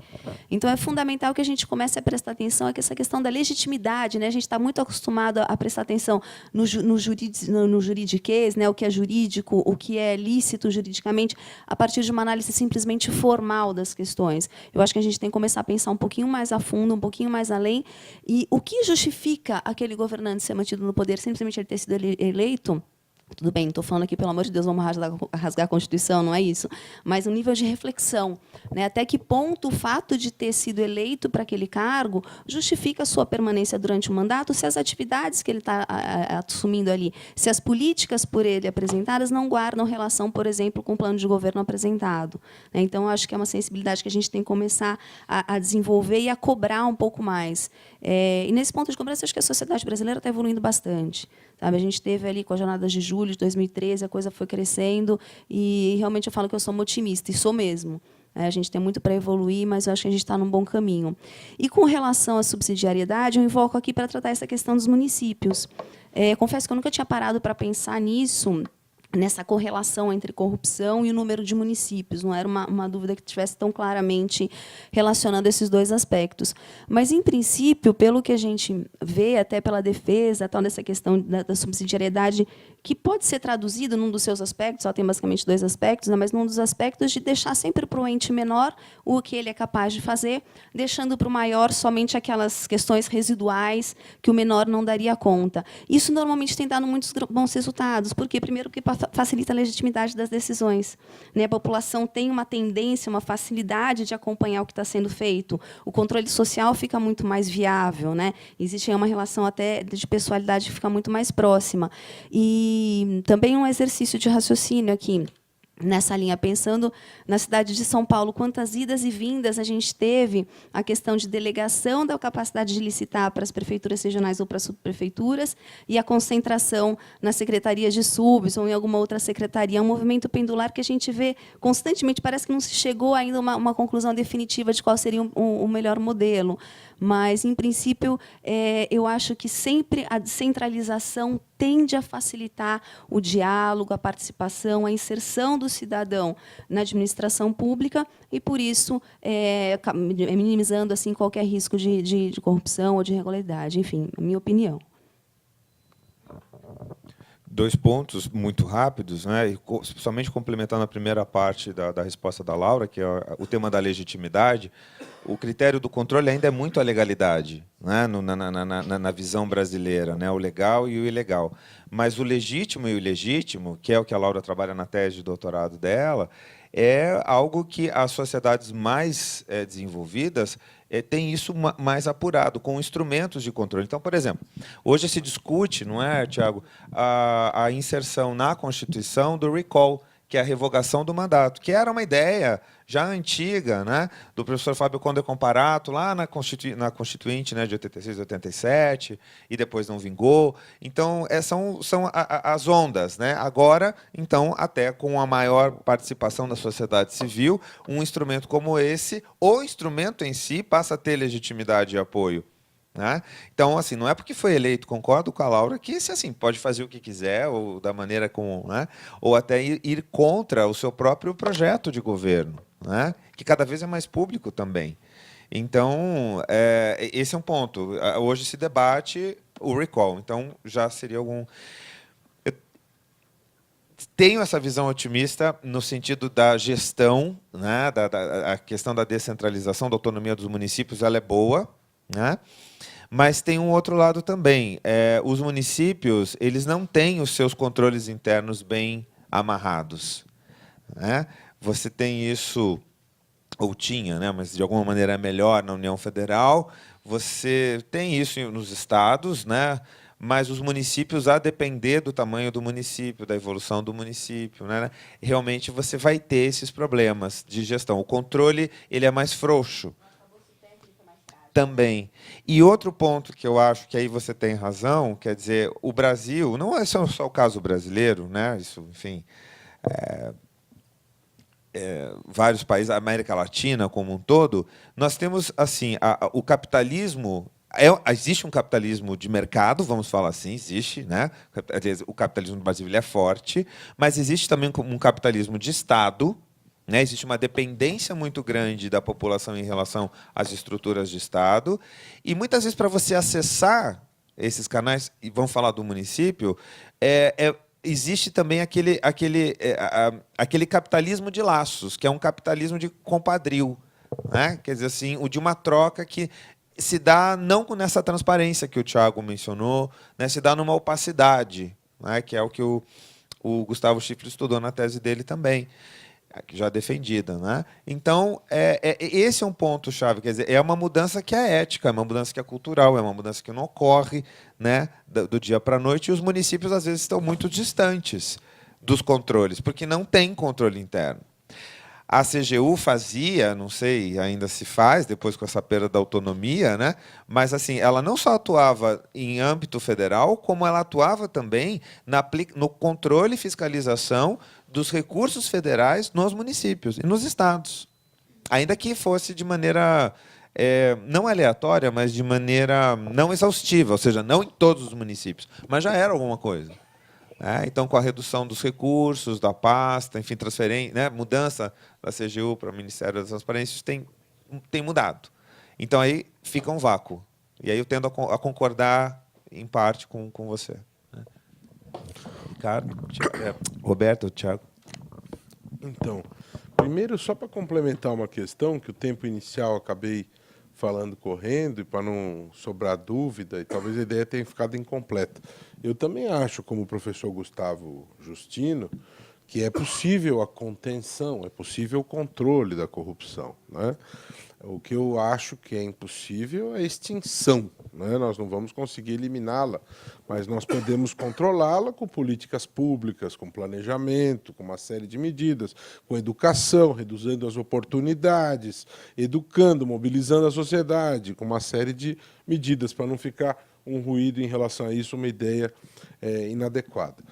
Concordo com as colocações. Eu ia falar exatamente sobre essa questão do recall, que o professor Gustavo falou, também concordo. Né? Uma coisa que nós, na sociedade, nos acostumamos muito, e uma lei que pegou, o Código de Defesa do Consumidor, né? Uma espécie de Código de Defesa do Eleitor. Né? Então, o sujeito votou, né? E o eleito não cumpriu, né, aquilo que ele prometeu. Né? Então, instrumentos legais para que este mandato não se complete, porque, afinal de contas, ele não está cumprindo os compromissos assumidos. Eu acho que este é um debate que precisa ser realmente aprofundado. Né?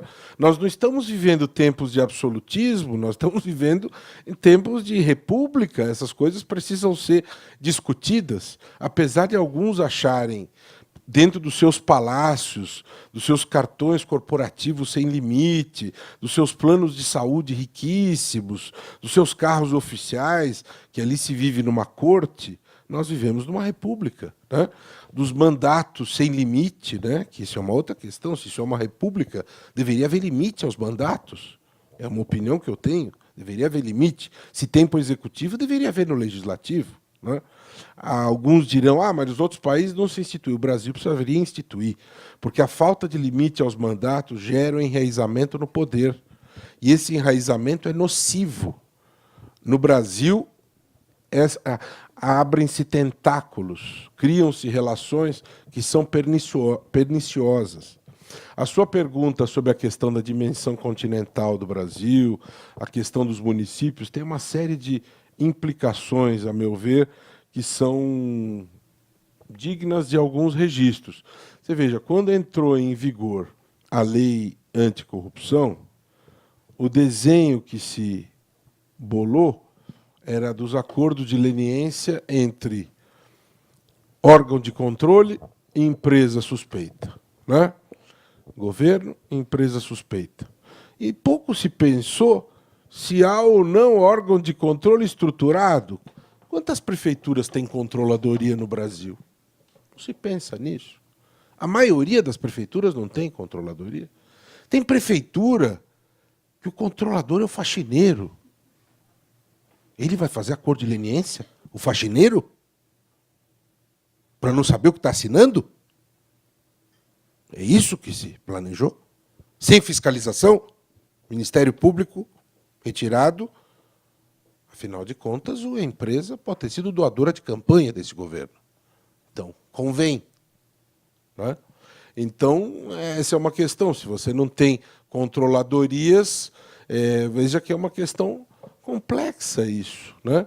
Por outro lado, você veja um dado interessante, assim, olhando a nível mundial, né? Vamos olhar aqui na América do Sul. Os dois países que têm os melhores padrões de controle da corrupção na América do Sul são o Uruguai e o Chile, né? O Uruguai tem 3 milhões de habitantes. Um país pequeno. O Chile, eu acho que deve ter uns 18 ou 20 milhões.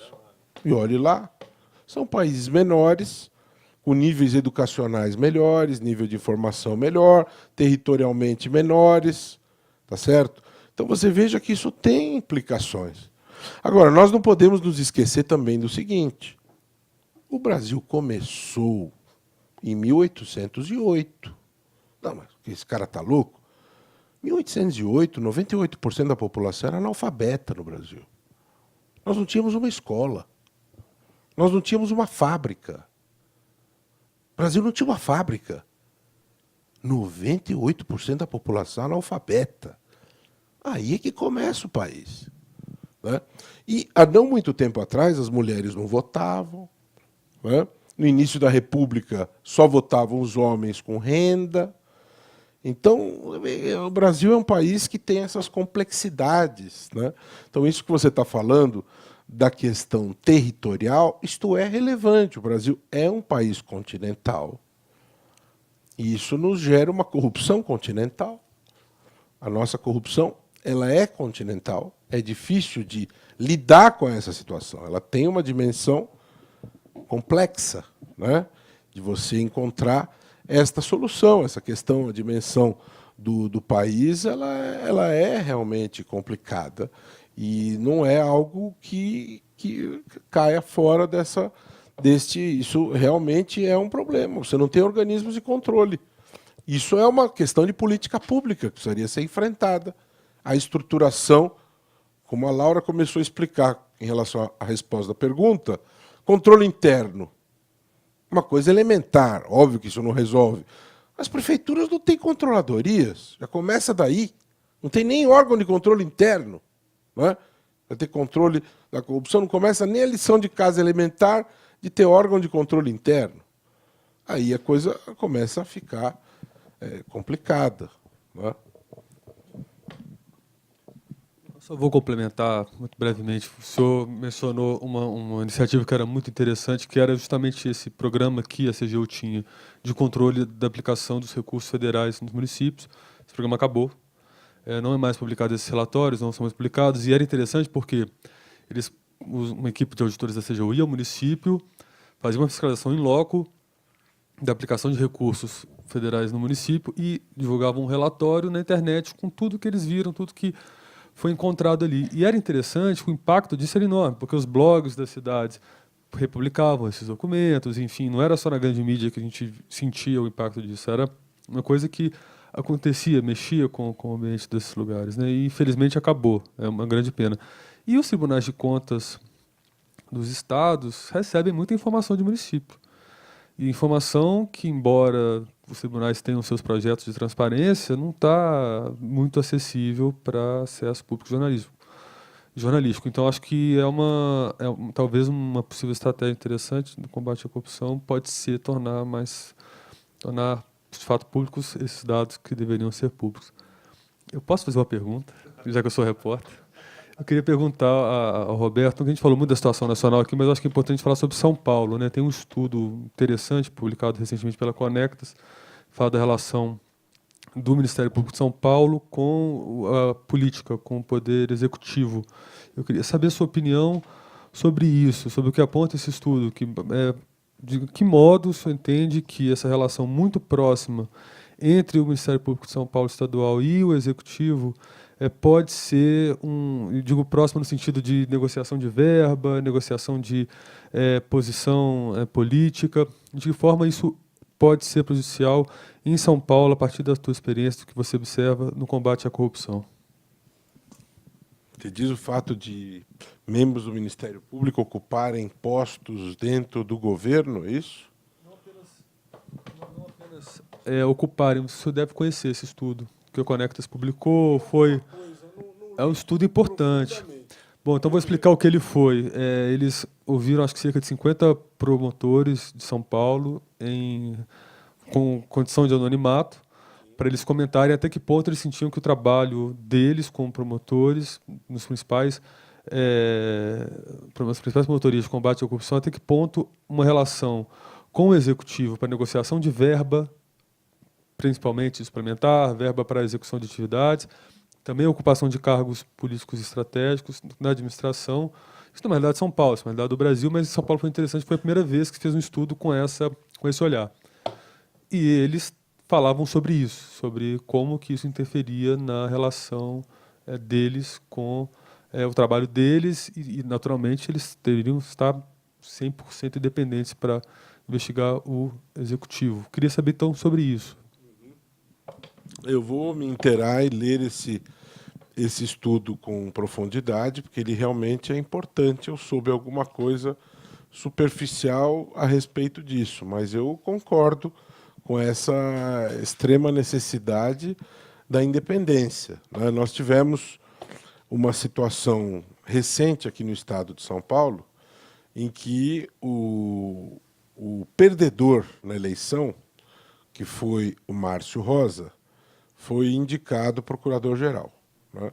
E foi procurador-geral por 2 mandatos, né? E é indiscutível que essa situação gera uma perda de poder de reivindicação. Se torna um líder com poder de reivindicação enfraquecido. Se torna um líder com um poder de liderar a própria instituição e legitimidade dentro da instituição enfraquecido. E, sintomaticamente, ao final dos 4 anos, ele se torna secretário de Estado da Justiça, né? A meu ver, essa não é uma situação positiva para a sociedade, e eu acho que a raiz desse problema, Tiago, ela está na forma de escolha do procurador-geral. Eu vou focalizar esta análise nisto. E não é só a nível de Estado, a nível federal. Agora nós temos todo um conjunto de expectativas em relação a Raquel Dodge, que hoje anunciou a sua nova equipe de trabalho. Todo mundo se pergunta o que vai mudar na Lava Jato, vai continuar, não vai continuar.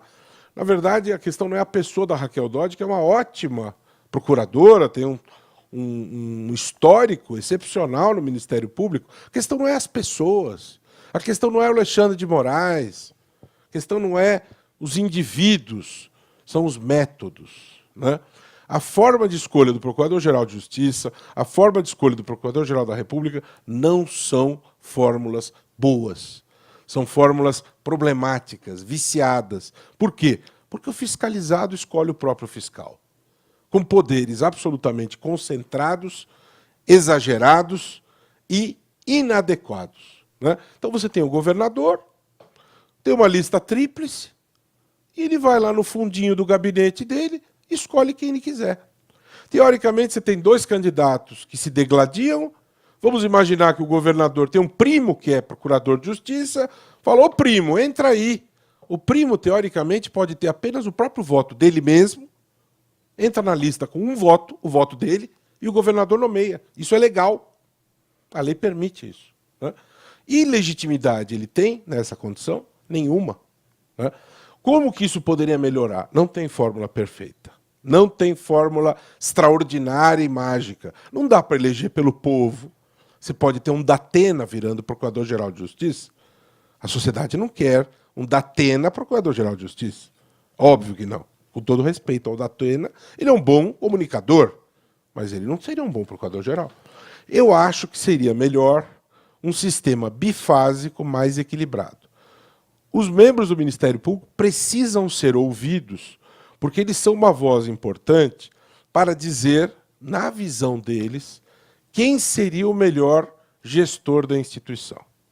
Então, eu acho que, ao invés de lista tríplice, teria que haver uma escolha uninominal. Mas a escolha deles não é uma escolha perfeita, porque pode ser uma escolha viciada pelo corporativismo. Então, não pode ser só ouvir os membros do Ministério Público. Tem que ter uma escolha legitimada pelo povo. Ao invés de ser o chefe do executivo, transfira isso para o legislativo. Então, o mais votado, sabatinado pelo legislativo. Se dilui a escolha no poder legislativo. E essa sabatina aberta para o povo fiscalizar. Eu acho que esse seria, Tiago, um sistema menos ruim. Ah, mas tem deputados investigados, suspeitos. Você vai ter, em qualquer sistema, você vai ter problemas. O fato é que isso, de fato, que você apontou, é problemático, é complicado, é discutível, depende da postura de cada um, ter um comportamento independente, ético, sério. Mas isso é complicado. Você sempre vai ter estas suspeitas rondando, né? Então, a melhor forma é você criar um sistema mais protegido. A escolha do ministro do Supremo não é uma boa escolha. O presidente da República tem tanto poder. Tem que ouvir mais gente para escolher o ministro. Eu iria mais além. Eu criaria mandato para os ministros do Supremo, para ter alternância no poder. Não pode ser vitalício uma escolha política, minha opinião. Obrigado, Roberto. Mais alguma pergunta? A gente temos espaço para mais uma ou 2 perguntas. Temos 2 ali. Por favor, Helena. Obrigado. Bom, pessoal, eu vim aqui pela primeira vez e eu estou falando como um comerciante. Um comerciante que está meio, como eu posso falar assim, não acredita no país. Eu escutei, eu comentei com o Justino, eu escutei na Rádio CBN, na entrevista dele, achei legal. E só para vocês saberem, vocês estão em outra esfera, acho que da sociedade, ninguém acredita nesse país. Acho que 90% não acredita no país. Não acredita na justiça, não acredita em nada. Então, creio eu falei, poxa, eu vou dar uma olhada nesse blog para ver se tem, pelo menos, uma proximidade da justiça, para que tenha uma linguagem mais fácil para a gente entender. Porque a linguagem que os políticos têm, que o delegado, sei lá, ninguém entende, né? Eu falo isso pelo meu rol de amizades. Então, eu vim aqui para ver se tinha alguma esperança. Pelo que eu estou vendo, tudo bem, vocês estão trabalhando, tudo, mas é complicado, porque o próprio sistema, como ele falou, está todo errado. O sistema é errado. Tem que mudar muita coisa, muita coisa. Pela minha visão, isso eu estou falando para vocês, assim, né? O que seria mais fácil? A proximidade das leis para as pessoas entenderem mais fácil. A pessoa tem que entender, porque ninguém entende.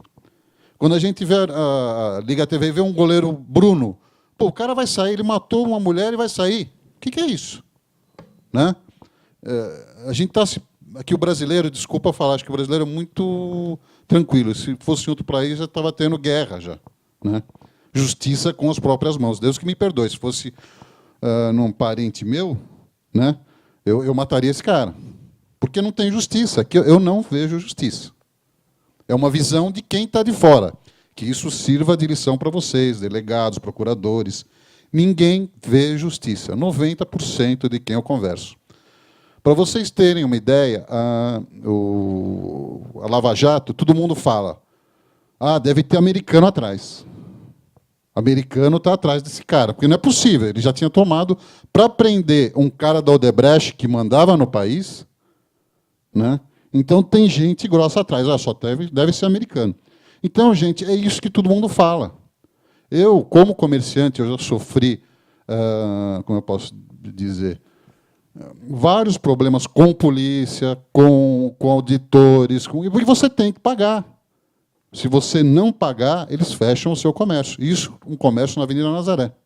Né? Então, a gente fica meio desacorçoado com a coisa, fica meio desacreditado.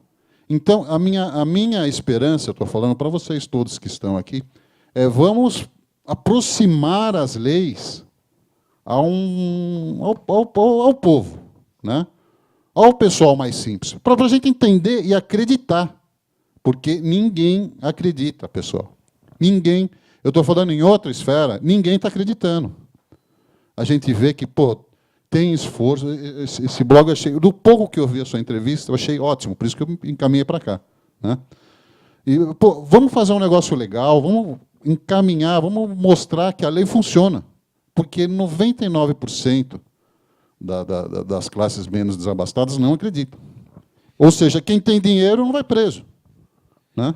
O ponto que você está trazendo, e com razão, essas crises todas que a gente fala, né, e que a gente está vivendo, na verdade, a crise política, a crise econômica, a maior crise, eu acho que são duas crises que a gente vive, que são as maiores, né, em verdade, atualmente. É uma crise ética generalizada, e é isso que traz uma crise de confiança, né, ou de desconfiança generalizada, né, uma sensação de desconfiança.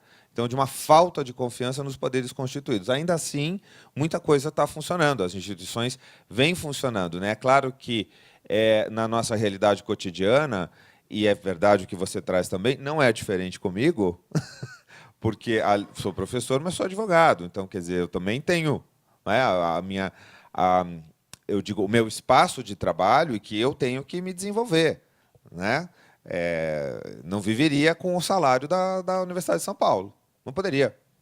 Não poderia estar aqui. Aliás, o blog, na verdade, ele é patrocinado por mim.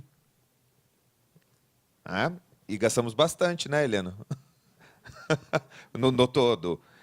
E isso vem por meio do meu trabalho. Então, o que você está dizendo, eu passo também. Né? A questão é, o que você diz também dessa que a Laura mencionou, esse afastamento, né? O município talvez ele aproxime mais, né, a população do gestor, mas, por exemplo, estudos recentes, sobretudo na França, né? Hoje a França parece ser um bom exemplo, né? Quer dizer, com a eleição do Macron, né? A mudança do sistema político, a questão da alternatividade, enfim, primeiro você elege o presidente, depois você elege o parlamento, né? Para ter algum alinhamento. Né? Então, assim, e lá também muitos exercícios, sobretudo na linha da democracia de proximidade, que é isso que você está trazendo. Quer dizer, então, hoje a França ela é um grande laboratório.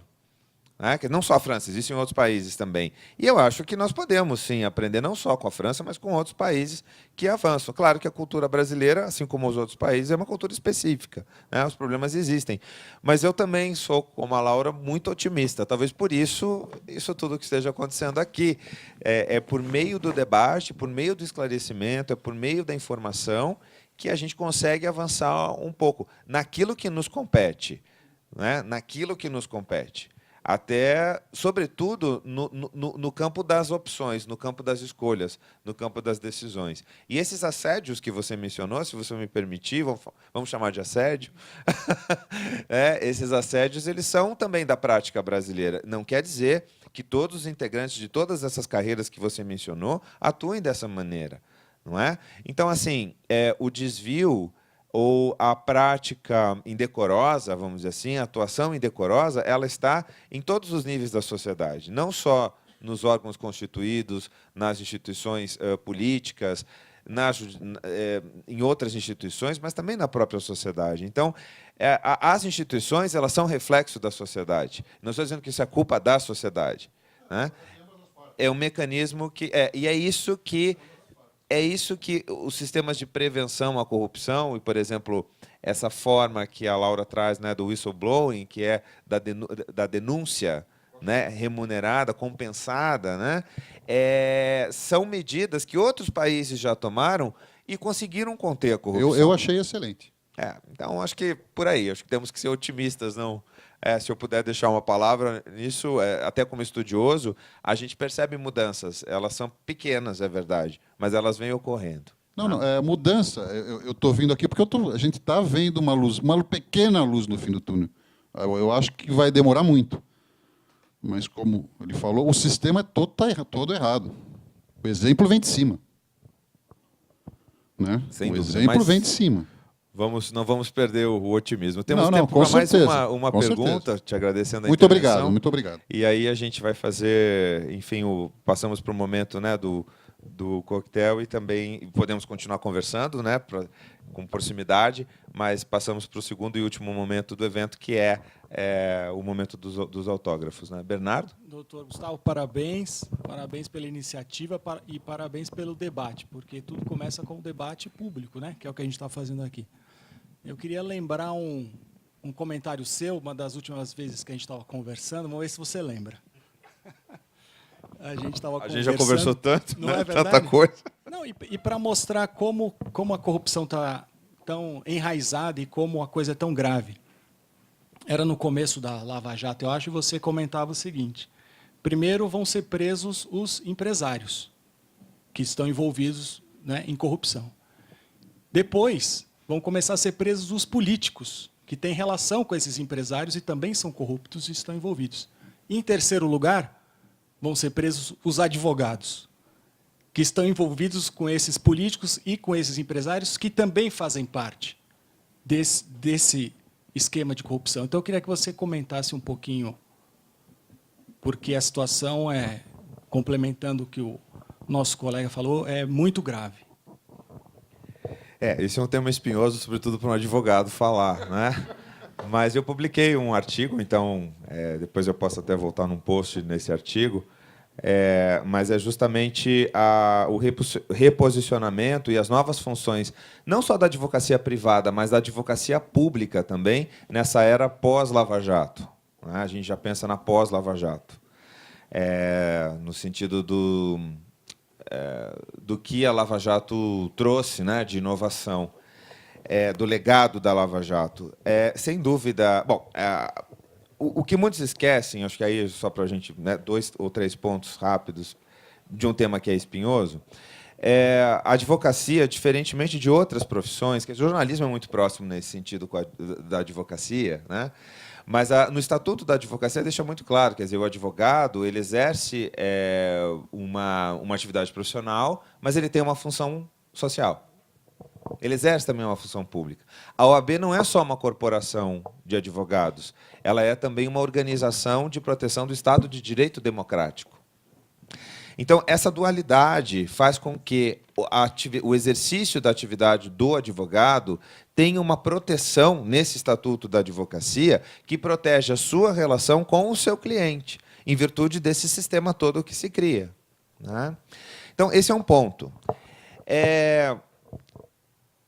Enfim, recentemente, o que nós temos, né? Notícias de mais de 100 escritórios de advocacia que foram delatados, vamos dizer assim, né, com informações apuradas via delação premiada e que, de alguma maneira, estão sendo investigados. Por quê? A prática ali é uma prática ilegal, né? Não é porque eles estão defendendo pessoas que estão envolvidas em processos. Isso é o exercício profissional e que é acobertado pela garantia da confidencialidade, da proteção, mas é porque realizavam pagamentos mediante emissão de nota fiscal fria, pagamentos fictícios, e, na verdade, eram lavagem, os escritórios eram espaços de lavagem de dinheiro. Então, essa é uma atividade ilegal. Assim como um médico pode praticar uma atividade ilegal, um químico, né? Enfim. Então, a ilegalidade ela é um espaço, e esse livro trabalha muito bem essa. Quando é que você passa da linha? Né? E há momentos em que você passa e sabe que está passando. A questão é que para o advogado parece que ele é mais apontado porque ele deve conhecer o direito. Então, se ele decide fazer isso, né, ele não pode se acobertar, isso a OAB é muito clara, por detrás das suas garantias. Mas é um sistema, é algo muito difícil, realmente. Né? Então, isso tem que ser apurado, por exemplo. Né? Até quando essa notícia dos 100 escritórios envolvidos, né, nessas práticas de notas frias, né, para tentar para formalizar, viabilizar o pagamento de propina de agentes públicos, para agentes públicos, a OAB imediatamente se manifestou. Né? Imediatamente deu início a processos pedindo informações do Supremo Tribunal Federal que eram confidenciais, né, de investigação, para apurar dentro da OAB essas situações. A questão é que isso é apurado via sigilo também, até que essa ilegalidade venha à tona. Né? Então, você está falando de transparência aqui, né, do Ministério Público, jornalismo, enfim, né, na gestão pública. A OAB também tem que ser transparente nesse sentido. E é isso que eu estou falando do reposicionamento da atividade do advogado. Isso me preocupa bastante. Porque basta um fazer errado para que todos sejam apontados, né? E aquilo vire uma pecha. Né? Então, mas eu acho que a OAB vem fazendo o seu papel, sim. Nesse contexto todo, nós estamos avançando também. Né? E muitas vezes, só para dar um exemplo prático, nesses casos em que o advogado é acusado, né, de uma atividade ilegal, né, ou de ser copartícipe de uma atividade ilegal, a apuração ela é uma apuração que transcorre em segredo, dentro da OAB. Né? E somente, somente o advogado pode decidir, né, ele pode decidir não se utilizar das suas garantias e se defender assim. Né? Caso contrário, essa infração ela é apurada. Não é que ela não é apurada, mas ela é apurada em um sistema que protege não o advogado. É mais ou menos a discussão que se faz na questão da imunidade dos agentes políticos, né, do foro privilegiado. O foro privilegiado não existe para proteger o parlamentar que atua na ilegalidade. Ele existe para proteger o mandato. Né? Então, é mais ou menos essa discussão, mas acho que a gente pode avançar também bastante nisso. Mas é um tema que me inquieta bastante. Bom, gente, a gente teria bastante tempo. Helena? Sim, a gente tem o sorteio de 2 livros aqui, né? Para quem já comprou, se quiser né, deixar depois para a gente continuar o sorteio, enfim. Parece que é uma lista, né, Helena? É uma 1 a 30, então vamos pedir para a doutora Laura falar um número de 1 a 30. 22. Número 22. Foi. Você comprou o livro, Alexandre? Não? Então você ganhou. Obrigado.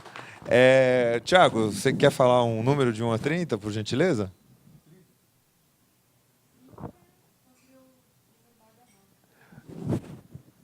Então vamos lá, se Vagador ganhou. Muito obrigado. Bom, sendo assim, estão todos convidados agora, né, para a sessão de autógrafos. A gente vai continuar aqui por mais um tempo, com o coquetel também. Agradeço a presença de todos. Me senti muito honrado com a presença de vocês aqui e espero contar, não é, com a presença de vocês também em próximos eventos. O próximo evento não é bem do blog, mas é com a